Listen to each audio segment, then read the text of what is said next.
Hamsoi. Hamsoi iki. Iya. Kowe menungso ora tatanan lho. Kowe menungso ora tatanan. Kon musuhan ana negara Ngamarta kowe kanthi pawadan nyuwun ngambil pustaka dawuh Dewa Sada mau sejatine orang lahir batin. Aku ngerti karepmu. Aku ngerti sediamu. Kowe arep blengket negara Ngamarta, negara Atilan Mandura ya. Arep mbok pisul kene ratu Gustimu jenenge Jara Sandha. Ratu Santos arep dibekake. Iya apa ora? Menungso ora tatanan. Ayo, saiki gage Baladewa ora ngeten. Aku Ratu Mandura. Mung kurang telu sing bakal mbok pisulake marang Prabu Jara Sandha. Kurang telu Mandura, Darawati, Ngamarta. Iki Ratu Mandura sing ngarepmu. Bandanen. Ora minggat suara aku. Kalau tak bonto tak krincung sikil boke pakunjaran piye? Muni wae kowe. Muni wae cangkeme muni wae kowe. Bondo tanganmu krincung sikilmu. Karo bondo karo Baladewa ya. Karo bondo karo Baladewa. Kowe durung ngerti kondange Nata Mandura Prabu Baladewa. Negara kok negara Mandura ora tau tekan musuh. Ora ana sing wani ngrasani marang negara Mandura. Lah kok kowe ngrasani Mandura kuwi jelek nyawang gelaring jagat esming rebul.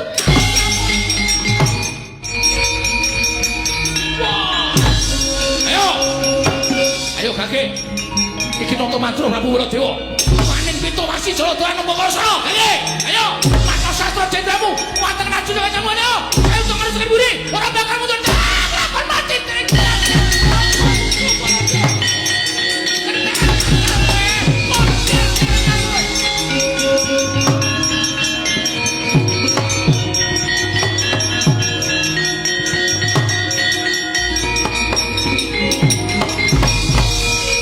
Toyol imang kadang Dewa. Kadang kowe digdoyok liwat ukor. Kowe nang negara Ngandura musuh Prabu Baladewa Surapati. Kowe Surapati iki. Iki apa iki? Iki apa? Iki Kyai Alugoro Pamunan Satu Sekti. Tamake Gunung Segluk Segara Asat. Nemen diapurmu ora bakal jam-jaman. Tak nyunyuk matamu modar. Ora mendelik. Ora mendelik. Mendelik Baladewa. Jelek nyawang karo Baladewa.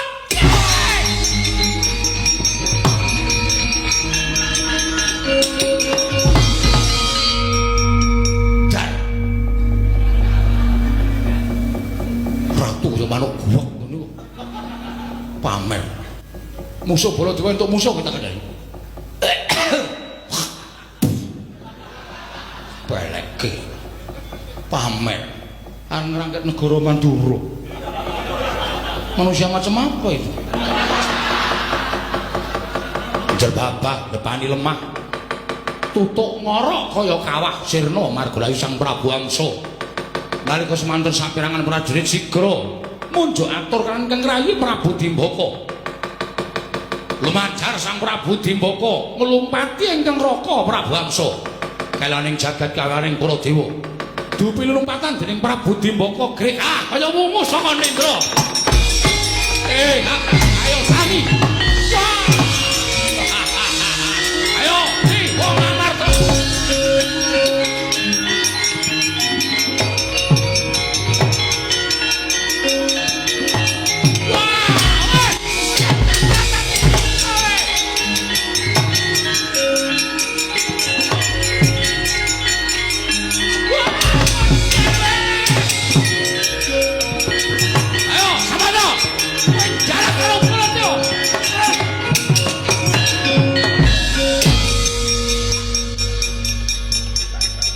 Wong mlaku ditinggil cengele.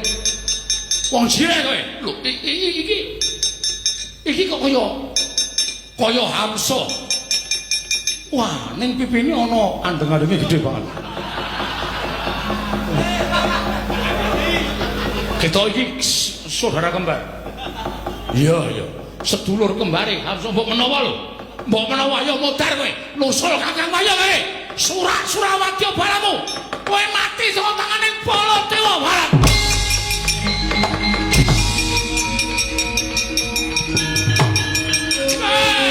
Ayo, kami Yai.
Prabu mempenge ora jamak-jamak.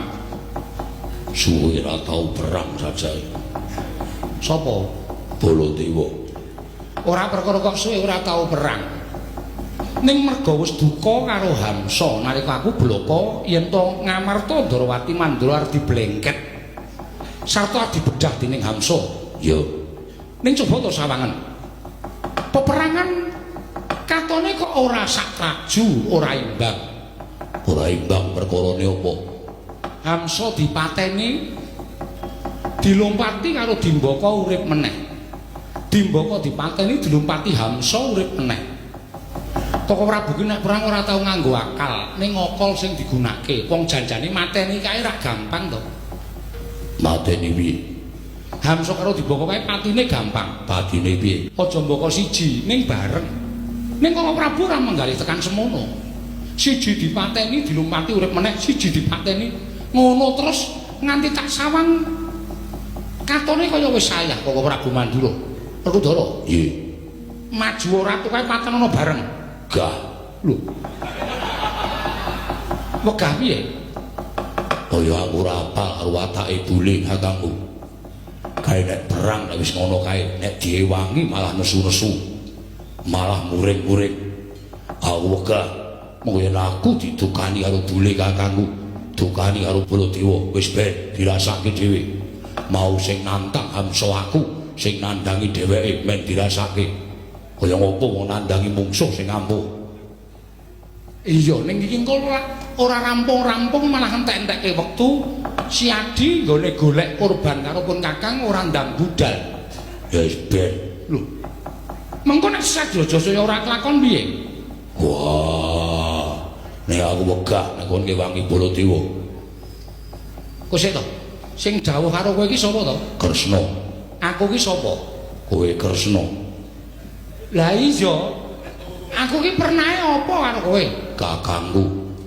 Saliyane kadangmu tuwa, Kowe pujangganing negara Ngamarta. Kowe sing wajib tak nut, kowe sing wajib tak estokake. lah nek kowe iso omong kaya ngono kuwi saiki aku dawuh karo kowe ora tau tok estokake. Nek liyane gelem nek iki mo. Aku wegah nek dunek-unekke Baladewa.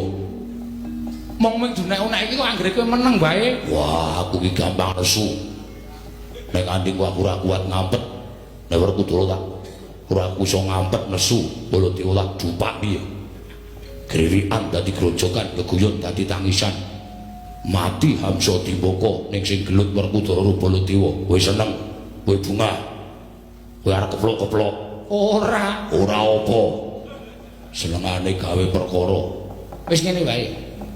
Kowe maju perang, ratu loro kae dunen kumba sirahe men pecah kabeh mati kabeh. Ngono nek Koko Prabu nesu, aku sing tanggung jawab. Tenan. Sumpah. Ora sanggup sumpah. Ora sanggup sumpah ya ora maju. Lho kok ora maju piye to? Aku wis kulino, kowe iki senengane apus-apus. Kowe iki senengane ngapusi. Ngono aku wis dunek-unekke, kowe mung guyu mergo seneng ya apa ora? Werkudara, aku iki dudu bocah. Bocah semene ngentek-entekke kempongan. Ya saiki maju aja guyon to, iki ndak mesaki Koko Prabu ki nek semaput kesayan piye? Wis ben dirasake. Ya wis. Wis ora apa-apa aku arep kongkon kowe. Nek pancen kowe tak kongkon ora gelem, aku arep kongkon kowe Werkudara wis tak maju aku. Hamsa Dimbaka kae tak patenane. Perkara engko aku kalah ki perkarane Kresna. Mergo aku akon karo Kadang Taruna wis ora distokke. Wis penakno lungguh kene ya. Pancen apa-apa ki sing rekoso kudu Kadang tuwa. Pancen apa-apa ki sing rasa kudu Ratu Ndrawati. Pandhawa mengenak-enak lungguhan sira tumpang kendangan dengkul sing meres keringet, meres pikiran nata Ndrawati. Ning aku ora tau entuk pisungsung apa-apa. Tak trimake wong nyatane iki kewajibanku. Aku tak mangkat Werkudara. Tak senjata cakra Hamsa Dimbaka mesti mati kabeh. Ning nek ora mati aku sing tekaning apa? Lungguh. Wong lungguh kok dimbroke. Wah, dadak ngundho mono. Menyang. Ora dingonokne ora mangkat. Engko nek Koko Prabu duka, kowe matur karo aku. Werkudara. Werkudara. Engko nek Koko Prabu Baladewa duka, kowe omong karo aku ya Werkudara. Werkudara. Iya. Lah mbok yo semaur. Kakane bongok-bongok kok seneng banget ora. Ngati-ati Dimas Haryo Werkudara.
Kakang Hamsuh mati aku aduh Yai Dimbaka piye kanane awake dhewe dicekel Raden Werkudara kiwa tengen.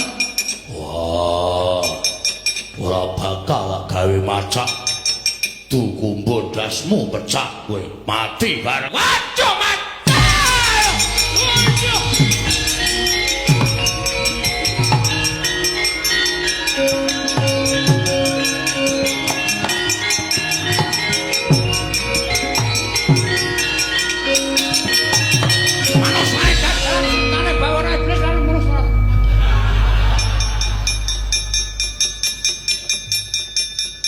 Sapa sing mateni? Aku. Lho.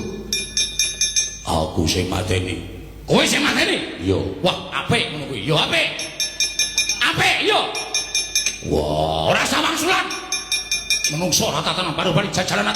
Kowe nyas karo Nata Mandura Prabu Baladewa. Kowe nyilani karo Nata Mandura Prabu Baladewa. Iki mungsuhe Baladewa, dudu mungsuhe Werkudara. Lah kok dadi kowe mantran nglabung oleh pembaratan kowe mateni mungsuhku. Apa mbak aku kalah karo Hamsa karo Dimbaka yo? Hei!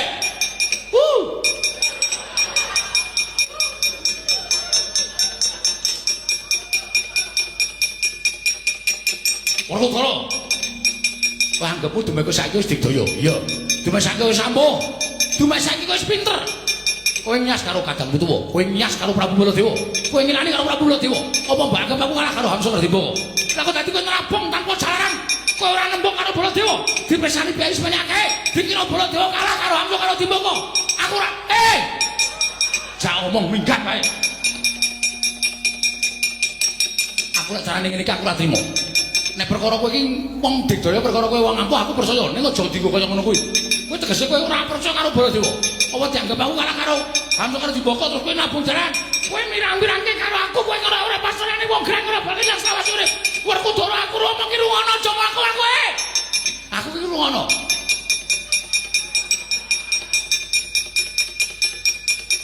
Aku ora trimo perkara iki. Kowe arep jajal karo aku, yo. Kowe arep nyoba karo aku. Ayo gak saiki nek nyoba karo Baladewa coba. Jajalan Baladewa, aku ora wedi karo kowe. jajal wae piye? Kowe ngilani karo Baladewa.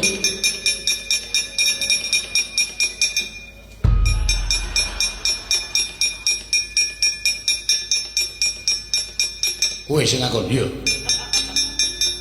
Dawuh menapa? Dawuh rasa dadak tuturi. Kowe sing ngakon iya.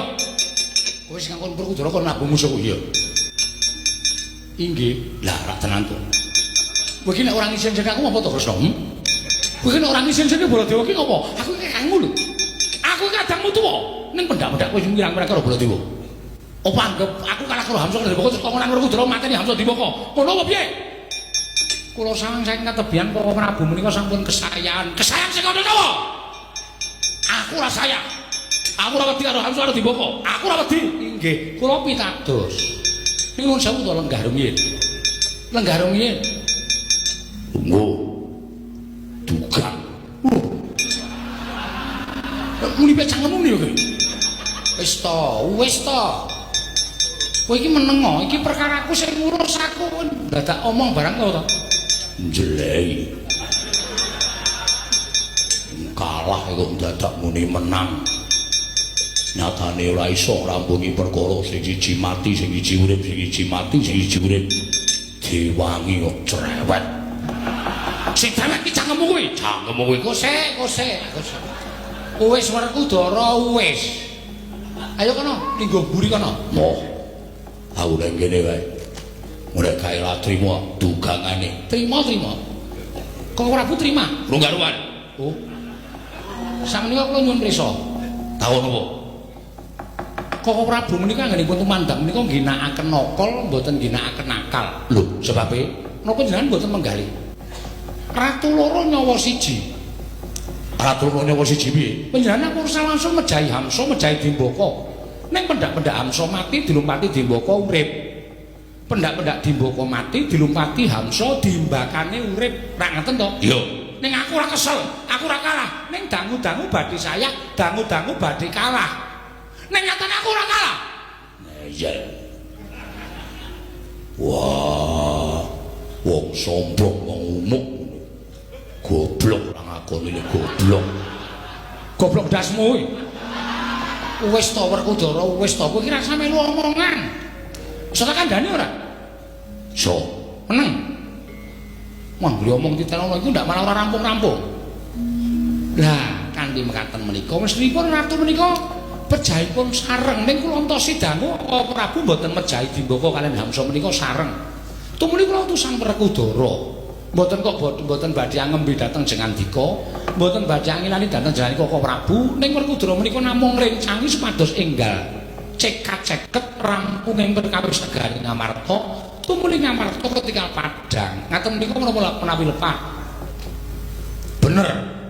Ning ayo njaluk palilahipun Kakang Sih. Ketemu karo Baladewa, aku tak mateni ratu sabrang loro kae. Ngono wae penak kok. Aku mesti menehi palilah. Ning kok ora omong. Monggo kawula semonake padha surak-surak mbotohi Baladewa. Dikira Baladewa kalah karo Hamsa karo Dimbaka. Wah. Ngarep mateni dadak izin. Butuhe dipateni ra wis rampung. Ning Siadi ngilani dadane pun Kakang. Wah, ora ndeniat ning pun Kakang rumangsa dikilani. Wah, njaluk ngapura. Nek njaluk ngapura kuwi gampang. Ning somen aku njaluk aja dibaleni. Wah, iya nek ora lali. Lah kuwi tembunge ora penak to. Wong njaluki ngapura yo percekamu werna-werna. Aku to eling iki yo nek ora lali, wangsulan wae kepenak. Ning kudune Siadi mikir. Aku wis mikir, aku wong gerak. Lho, lah kowe iki wong gerak ora iso mikir. Ora iso mikir ngono apa? Ora njaluk panilah pun Kakang. Apa wong ora jajal dalu panilah? Wis ngono dipun sekecak monggo. Wis kono, arep ngopo-ngopo sakarmu. Kok Prabu monggo badhe gelut kan Werkudara monggo. Nek ora padha nggo omongane Kresna, wis sakarmu dhewe-dhewe ora nganggo nata ndara ati ora apa-apa. Wis sakarepmu.